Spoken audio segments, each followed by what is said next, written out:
Fala pessoal, nesse vídeo a gente vai falar sobre o aripiprazol, um antipsicótico atípico que é utilizado em vários transtornos psiquiátricos, então não se assustem com esse nome de antipsicótico.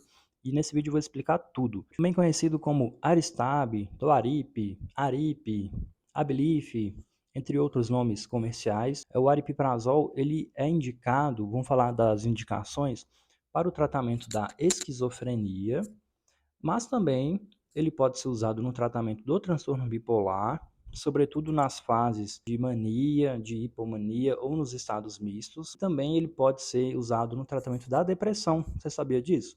Junto do antidepressivo, a combinação do aripiprazol com o antidepressivo potencializa o tratamento da depressão. E ele também é indicado, em alguns casos específicos, para pacientes com autismo, né? Principalmente aqueles que têm agressividade, agitação.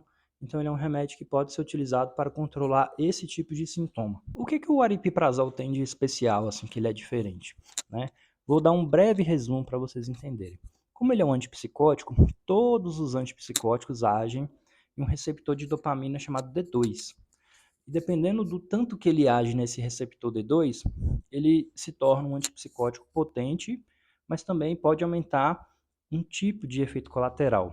Então, o aripiprazol ele é um agonista parcial desse receptor de dopamina, no sentido de que ele tenta bloquear onde tem que bloquear e não bloquear onde não tem que bloquear.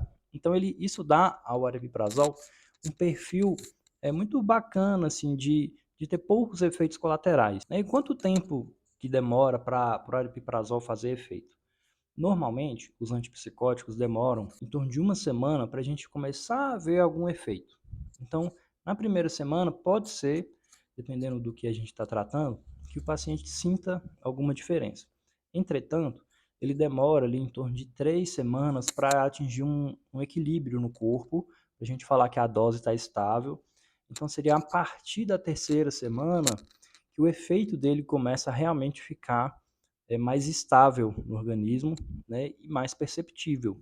Então, a gente normalmente aguarda ali pelo menos 3 a 4 semanas para avaliar e ver se precisa de aumentar a dose, porque aí a gente tem certeza de que o remédio atingiu o equilíbrio, aquela dose atingiu o equilíbrio no organismo do paciente. Em relação aos efeitos colaterais, vamos pôr na balança assim, qual que é a parte boa do aripiprazol? Ele tem um perfil positivo, né, de não dar ganho de peso, então não é um medicamento associado a ganho de peso, ele não é um medicamento associado a muito sono, então o paciente não fica sonolento o dia todo, que é o medo de muitas pessoas, né? E ele não causa ou ele está menos relacionado a um efeito colateral específico que a gente dá um nome de efeito extrapiramidal, né? Sintoma extrapiramidal, que é a rigidez, a pessoa ficar com tremores, rigidez, lentificação do motora. Claro que dependendo da sensibilidade do organismo de cada pessoa, tem gente que vai sentir mais ou menos. E qual que é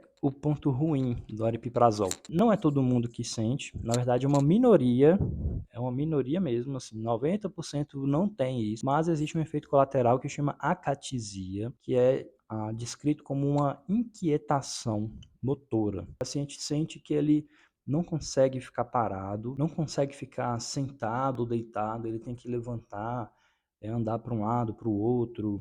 É uma inquietação muito desagradável. Quando acontece esse tipo de efeito colateral, normalmente a gente tem que trocar o remédio, pois ela não costuma melhorar com o tempo. Agora falando da dose, né? Qual que é a dose do aripiprazol que a gente normalmente usa? Bom, isso vai depender do que a gente está tratando. Para quadros de depressão, para a gente potencializar o tratamento da depressão, podemos usar doses menores, 2,5 miligrama, né, até 5 miligramas, ou dependendo de como você usa. Pode usar o aripiprazol em líquido, aí você consegue titular em doses menores. Para transtorno bipolar, teria que ser uma dose mínima de 15 miligramas, porque para controlar os sintomas da mania e da hipomania e dos estados mistos, precisa ser uma dose de 15 miligramas. Para esquizofrenia, também costuma-se usar doses um pouco maiores, 10 miligramas, podendo chegar até a dose máxima de 30 miligramas, mas alguns casos específicos podemos usar até mais. Você toma o aripiprazol? Deixa aqui seus comentários. Os outros vídeos têm sido muito legal. Os seguidores os inscritos deixando seus relatos e ajudando outras pessoas a se encorajarem a fazer o tratamento. Então, deixa aqui seu relato, seus pontos positivos, negativos, e a gente vai conversando. Um abraço e até o próximo vídeo.